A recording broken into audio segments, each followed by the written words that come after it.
Hello. We can officially say Happy New Year. I know we're in it. We're squarely in it. Moving our way through January. It's exciting. Things are happening. Yeah, I like this time of year. It's like that right after the goal setting. Like now it's kind of, I don't know. It feels like, there's those first couple weeks where you're strategizing, you're getting clear, people are whatever. And then you kind of like start to really sink your teeth into things. And you're like, oh, now we can start to move in the direction of all the shit we talked about and all the goals we set and so it's good. And also people are back in their offices and responding, which makes us happy. Yeah. You and I are, it's a very frustrating time for people that like to get things done. This particular year was challenging because the timing of Christmas and New Year made this like, people are out for weeks, it seemed like, or they were out for weeks because they just bridged like all these time periods together, which is good. Good for everyone. It frustrates me. Yeah, I'm excited. We're moving forward. People are responding. We're back to work. It's good. People are what's your question? Let's kick it off. Well, today we're talking about being stuck in the gap and turning frustration into fuel. So, of course, we started naturally talking about frustration. Oh, it's funny. I didn't even put that together, but yeah. I didn't either. That was not. Mm-hmm. It's just our normal stance. No, but my question today is, how do you stay patient? Like in the midst of frustration, what does patience for Taylor Thomas look like? And I know you're like, I hate this question. I hate this is I was like, how dare you ask me this question? Good and well how hard patience is for me. Yeah, that's a great question. I'll preface it by saying it is something that I've had to work really hard at fostering and cultivating.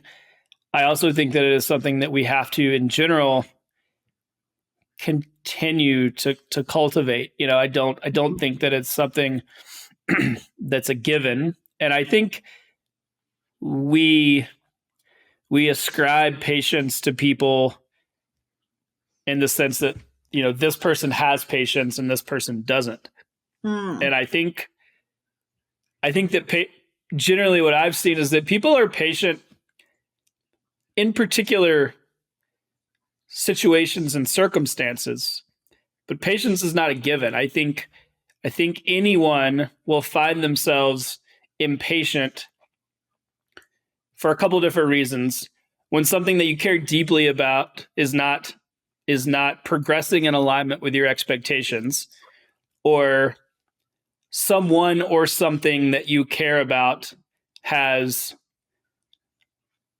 not living up to or meeting your expectations. And so, to your question, when I find myself getting impatient, I try to align my expectations. Like I try to step back and I say, okay, well, why am I impatient? Because again, it doesn't just happen out of the blue. It comes from frustration in the situation, circumstance, or relationship that's like pushing back against you. So I try to ask myself why I'm feeling impatient. What are my expectations? And then do those expectations need to be adjusted? I found that the times that I'm most patient, or most able to be patient, are when I adjust my expectations ahead of time. So I'll give you like a recent example. Like, family. What is he going to use? It's not you. Although, man, the patience I've had to muster. No, I had family in town for the holidays, and we took them skiing, which was great. And they do not know how to ski, and I love skiing. On this particular day, it was snowing. Conditions were incredible. And I actually felt myself like on the drive up to the ski resort with my family, getting impatient, like frustrated about how I imagined the day was going to play out. Right. I was like, man, I would like to just go ski, but I know that I'm going to have to teach these people how to ski. And I also want to spend time with these people. So if I just go ski the stuff I want to see, I'm not going to see them all day. And so I found myself like getting anxious and frustrated. And so what I did at the onset was I just adjusted my expectations. And I was like, you know what? I live in a place where I get to ski all the time. It snows all the time. I can ski 9 months out of the year. This is their one day to ski. Maybe maybe they won't ski again. Like, they don't have access to it. They might take a different vacation. So I adjusted my expectations to align with the reality of the day. And actually allowed me to be really present and really patient, and had a great day. And I had, shared those experiences and taught my, family how to ski, and they got to go down their first ski run starting from scratch. And so, and that applies in business too. It applies in every scenario. I've found if I just kind of pull back and I adjust my expectations and try to write those, now, it doesn't mean that you're going to not be frustrated, but for me, I think patience is an active process. And when you find that you don't have it, I think there are ways to right the ship, and I've also really tried, for me personally, to change the narrative that I'm an impatient person. Ooh, right? That's good.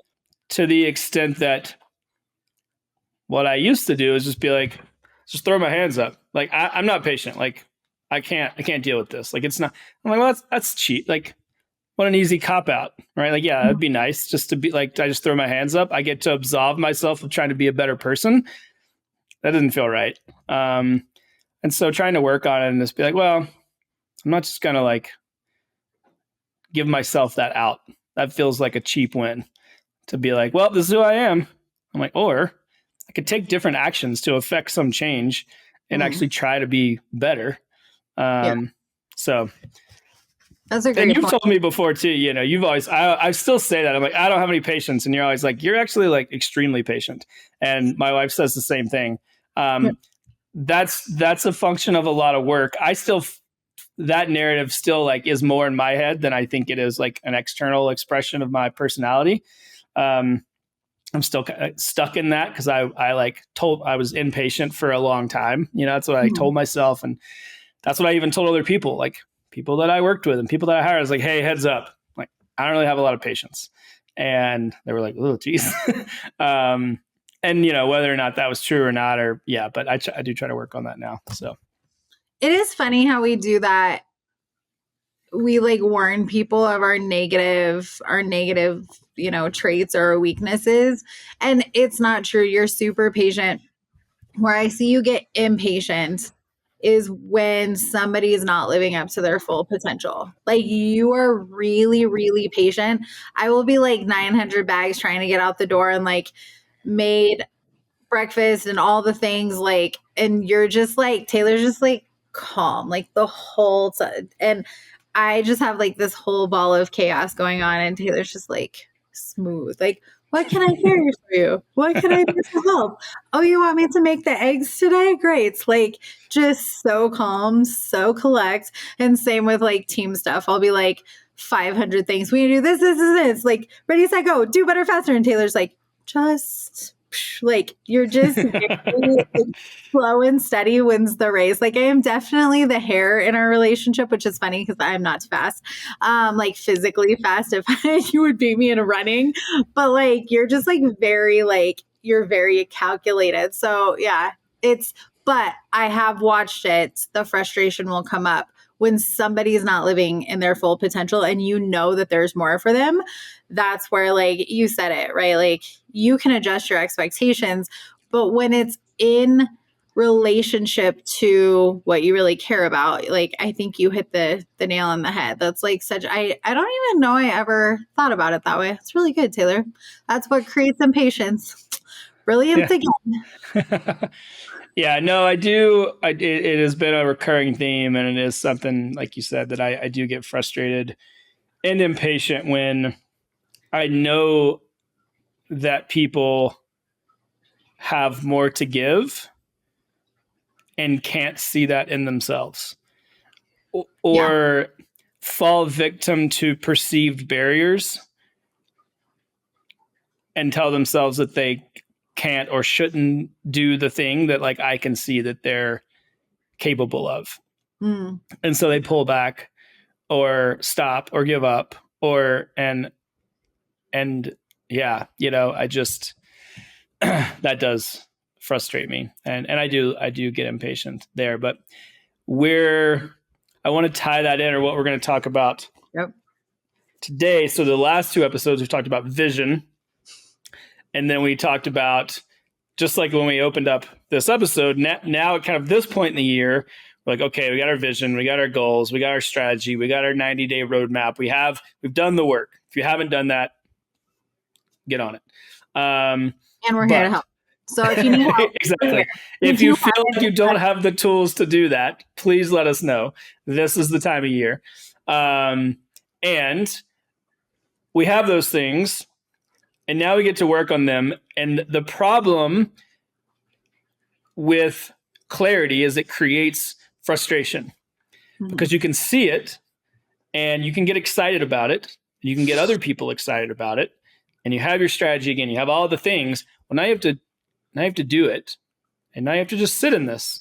Now you have to sit in the process, and the process is what everybody hates, right? And we hear it all the time. I say it all the time. You have to, the process is all that matters. It doesn't even really matter what the end thing is if you can't find joy in the process, if you can't find fulfillment in the process, and you can't sit in the process long enough to fulfill the outcome. It doesn't matter what goal you're set, you're going to fall short of it every time. So you can have the greatest, coolest, sexiest thing at the end of the finish line, but if you lose patience, it doesn't matter. So how do we rectify that? Because now we want to move fast. And we were like, oh, I see it now. I got my revenue goal. I got my team. I got all the things, whatever that is for you and your business and your life. But it's not going to happen tomorrow. It's probably not going to happen in February. Maybe it'll happen in March, whatever, right? But we have these stretch goals. So what's been your experience with how to temper that? Because I think you said it, like, you like to move fast. So, yeah. And I fall victim to this too, but you probably are better, like, just given, how you described yourself. What's that? How do you temper the excitement and the desire for, like, the speed to get there with the patience required to just sit in it and do the stuff necessary to equal the end goal? I think the thing that's helped me the most is understanding that, like, this gap is what we consider liminal space, and where that term came from was ships and people sailing, or going from one smaller body of water to a bigger body of water. And I'm definitely not the best teacher on this. So if you know a lot about this is going to make total sense to you. If you don't know anything about it, like, go look up liminal space, because it helps my brain have this visual. And as you know, I'm a very visual person, but for me, I have to have something to tie my brain to or focus on, because I'm like, okay, if I go too fast, then I'm going to crash and burn. And that's what happens when these ships are going from one body of water to another. They're going through a very small canal. And if they go too fast, they're going to run into shore, and they're going to run into the barriers on the sides. But if they allow the flow of the very restricted water to carry them through this very tight area, they make it through. But it takes a lot of skill. And I think that process is so, it's so literally it's a literal process that we have to go through when we're in the place that we're in and we see our goals. We're like, I know there's an ocean out there. I know there's more. But if I go too fast, I'm going to either like run into the side banks, or I'm going to get stuck, because they also will get stuck if they go too fast because they won't actually navigate correctly. And so I think it's really important to have that visual in our mind, because we do burn out if we go too do more, better, faster, go, right? That's my like thing with our team and everyone else, my kids. And it's almost become a joke. Like, I don't actually enter into life that much anymore in that way, except to shift my mindset. Like, that's actually where it becomes healthy, is to keep your mindset healthy and like do better, focus on something better, shift faster. That's where I use it. But for the shift of this, it's really important that we take calculated action and consistent action, or we're just going to run into the banks and we're just going to get stuck and we're going to burn out and we're going to stop. And then we're going to say it's not possible. And every time that happens, we collect data that builds beliefs, and then we get to be right about the things and the limits and all the mindsets behind that. And then you watch people like you and I have over the course of 10 years, a decade or more of that happening. They just have decided that they can't reach their goals. And that's where we see people in many industries shutting down businesses. Like, we literally have someone in our community that's closing her business today. It's their last day, because they just went too fast and it wasn't calculated, and they went all in and it wasn't calculated and it wasn't consistent. And so I think you have to allow the frustration. That's why we called it this, allow the frustration to fuel it. And what I mean by that is you have to allow the things that are at tension in your business and in your life to get your attention to look at something bigger. Because along the way, as we feel that tension and we feel that frustration, instead of just shoving it down and trying to be positive, we have an opportunity to actually unpack those things and understand what they're telling us so we can see something greater. And so those are the two things that have helped me, is just remembering that visual. Like, can I do this for 3 months? Can I do this for 6 months? Can I do this for the entire year? Or if I go at this speed, this rate, this way, am I going to get burnt out? And if the answer is yes, I need to adapt. I need to slow down or adjust so that I can continue that pace. Or is there a way that I can actually allow those frustrations to get my attention to see something bigger? And so I would say those are the two things that's really helped me, because I won't say it, but I really am working on patience. I have to. You said it out loud. You I said know. it. Now everybody in this audience can keep you accountable. I'm not the only one. The teams were like, what are we doing? What's happening? Like, I'm like, let's do this. But I think that's the value of having the right people around you too, right? Like, if you have a team of all fast people who are like if you have all enthusiasts, you're probably going to have a lot of excitement and like no follow through. It just is. And I'm not, my second number is enthusiast if on the Enneagram. So I'm not dogging on you guys, but like, follow through is a challenge for us. We're like, oh, and then like, it doesn't actually last. Yeah. So. You also, I mean, there, in the opposite direction, I'll speak for myself, you can be overly dogmatic too. You can be so, like, my follow through is 100%, but I can be too hard-headed too, and like do the thing because I just said I was going to do it versus it actually being the right thing. Right. And I think patience allows us to think critically about how we move in the right direction. Like, we get really excited, and it is really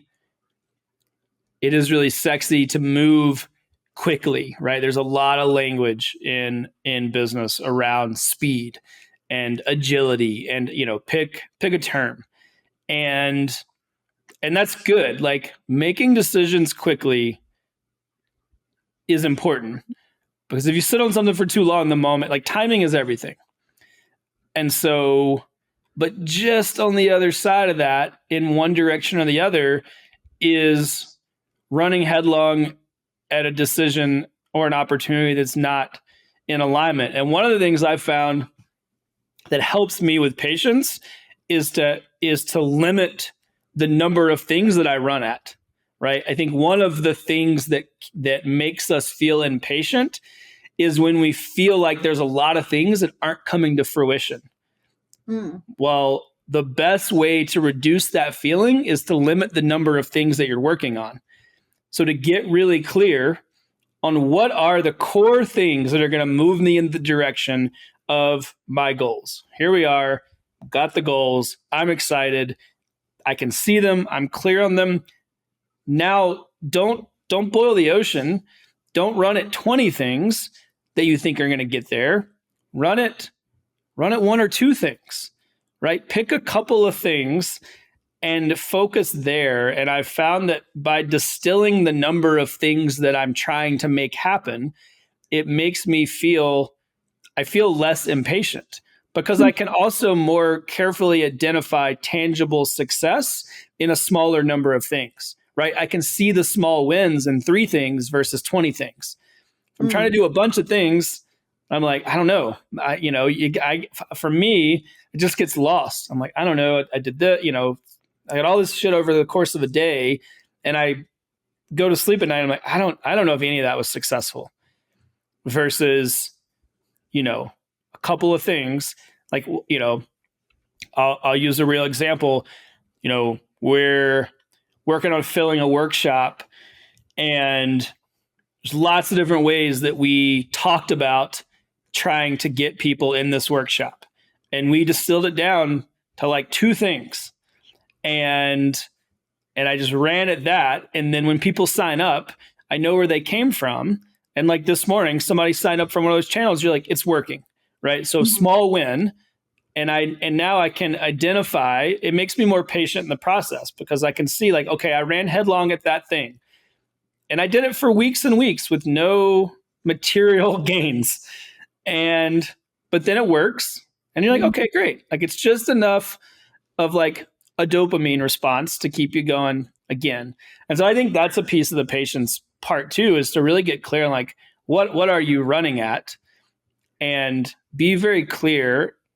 And from my perspective, and this is the way my brain works, and you've said this, like, be more calculated and tactical. Like, what are the things you're doing? Let's not scattershot, but like, pick a thing. If you're working on content to accomplish this specific goal, do that and do it long enough to see if it yields results. I mean, it's the other, like that's back to the process piece, is give it enough time to take shape too. I think we lose interest when we become impatient, and it never is. It's not sticky. Yeah, right? We didn't do it long enough to really yield results. So extend your timeline too, I think, is one of the ways that I've found patience.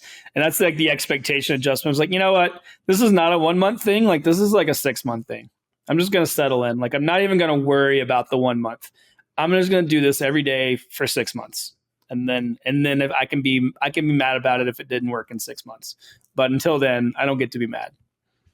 Yeah, and I think that's something that has just become such a staple for my mindset over the last probably 5 years is it's just going to take longer. Like anytime we plan an intensive or retreats, anytime we set a new goal, we sit down and we talk about the timeline, and then we add 6 months, or we take away 5 pages or whatever. It's everything is going to take longer than you expected it to.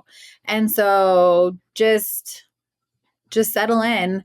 Even with my husband's business, he's in construction, and the best way to screw up your numbers is by not really understanding how long that scope of work is going to take. And it's such a direct impact. You can just see it on his number lines I don't think all businesses are that clear. I know ours isn't, right? Most of our businesses, we don't look at it and go, oh, that took 6 months longer. We like screwed up our profit margins here. And we do because we underestimate how long it's going to take. And I think that's something that can really help. Talking about expectations, we can really create a lot more success and patience if we just started with a timeline that's realistic. And when I think about doing things and you're like, this is gonna take a year, you're like, ugh, that takes forever. And then we were just talking about it yesterday with a client. A year is like nothing. It goes so fast. And yeah, we're so afraid to just settle in and take the calculated risk and take the, like just map it out and just enjoy the process. But it's honestly typically because we need the result, right? And I think that that is something that creates a lot of frustrations. We have decided this year, I don't know if we've fully talked about this, but I don't want to work with anyone who's using us as a make it or break it business opportunity. Like, I don't want to be your, if this doesn't work, I'm going to die and close down my business. I don't want to be there. Not that I don't want to help people in that place, because we've been there, but I don't want to be your last $5, right? Because that's just too much pressure, and things take time, specifically in leadership and marketing. And we've watched so many companies make decisions from that place of this has to work or I'm done. And it just never works out well because we're putting too much expectation on it. We're not giving it enough timeline. Like, how many people say yes to this huge marketing venture and they're like, this is my last 6 months, here you go, when you should actually be hanging on to that and like getting gritty or whatever, and like figuring out how to do some things yourself and just slowing down and understanding those things about your business. And we just have to we just try to throw money at things and put people in seats because we don't want to take ownership. And I think that's another thing that can help us use the frustration as fuel, is taking ownership. You can do it, and you don't have to pay someone else, and you can trust yourself. And I'm not saying, like, obviously we outsource all the things, but I think a lot of times we've seen this a lot in recruiting. It's like, I'm just gonna negate my responsibility and my ownership here because I don't trust myself, so I'm just gonna have someone else do it. Well, guess what? You don't get to calculate and understand the true challenges if you're just throwing it at somebody else's feet and hoping they're the solution. You have to stay connected to the process. And that's, again, why I like that visual, is because you can't stop while you're in that canal. You can't disconnect from the process. You have to keep your eyes so connected to where you're going. You have to navigate so intentionally. But when we're in a place where we're impatient and we're trying to go from one thing to an next and reach these goals, we want to just like throw our hands up and like give it to somebody else. And I just don't think as leaders that ever helps us. It always makes the problem bigger. Yeah. Yeah, I agree. I think there is certainly a large degree of ownership there. And I think from the leadership perspective, I do, I mean, I've caught myself doing this a lot because it is easier, it's easier if you have the money, it's easier to pay for a solution and then to be frustrated by the results, right? Or to blame somebody else. And, I've done this with, every sector of my business where you're like, I don't want to get on sales calls. So I'm just going to hire. Like, the fact of the matter is until I understand it intimately and know the ins and outs and know exactly, like, I don't get to hire somebody else. Right. Now, I'm not saying you have to be an expert at everything, like, hire to fill in your weaknesses, but specific to this conversation, I do think that a level of ownership is really important before we, specifically if you find yourself getting impatient with the person that's doing the job. Like, would you know what that job entails?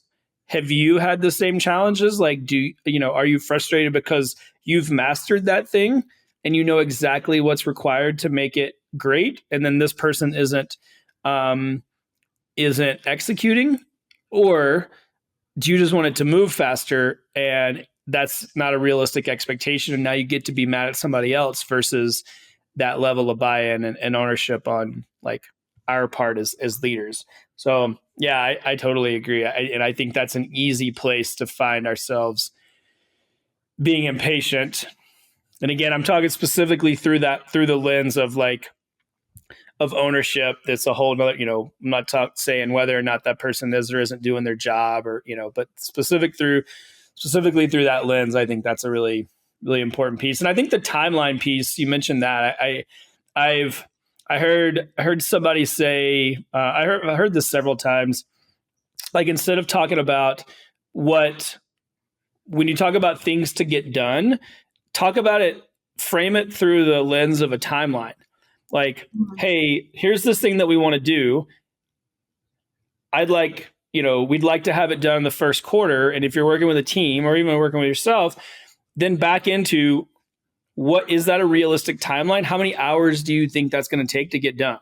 How many days? How many months? Like, and that way too, it expands and extends your timeline so that you're not impatient. I think that's a big, like we've said, that's a big piece of it is there's a disconnect on the time required to do the thing, whether it's just something we're working on or you're working with a team. Ask the question, decide on the timeline and agree on what's realistic ahead of time. And then you're probably going to be able to be collaborative versus impatient.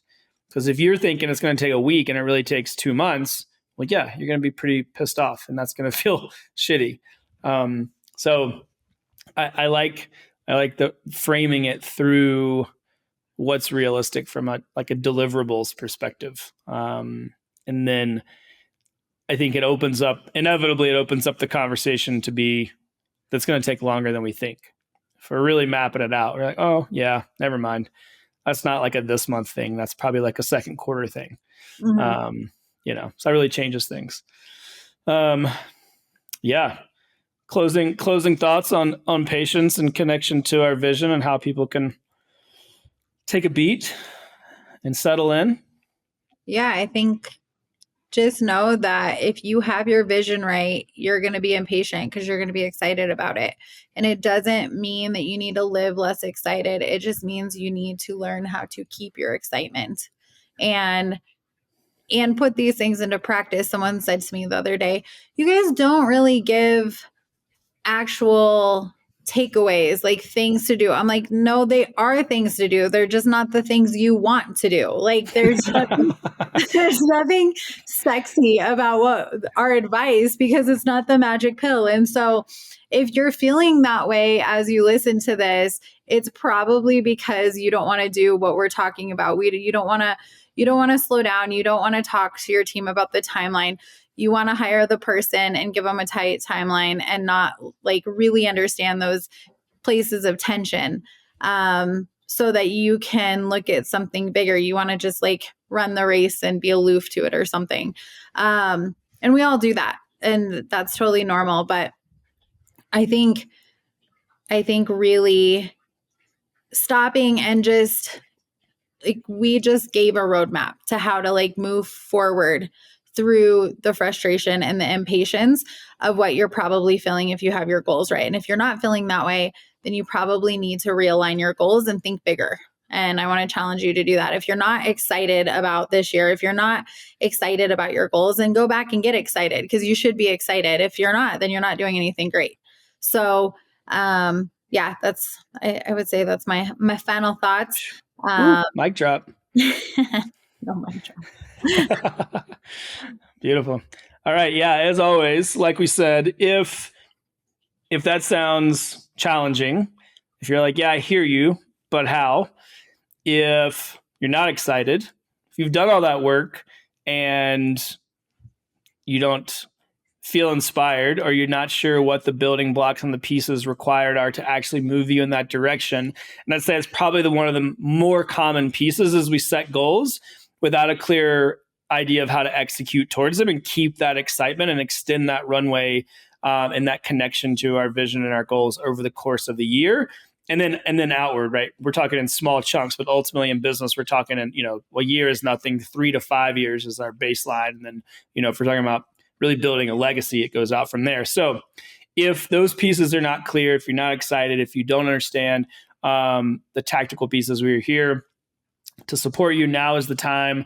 We're doing amazing experiences and intensives with the clients we work with to help them get clear on exactly those things at the onset of the year. So if that sounds like you and we can support you, we would love to talk. You can find us at impactinitiative.network. Click the button in the top right corner. We'd love to speak to you and just learn more about your business, your wins, your challenges, and what support looks like, so that you can actually move into this year with a clear plan that's exciting, and with a little bit of patience, and not feel like it's a mad rush to the finish. So thanks as always. We'll see you next time on Impact Minded.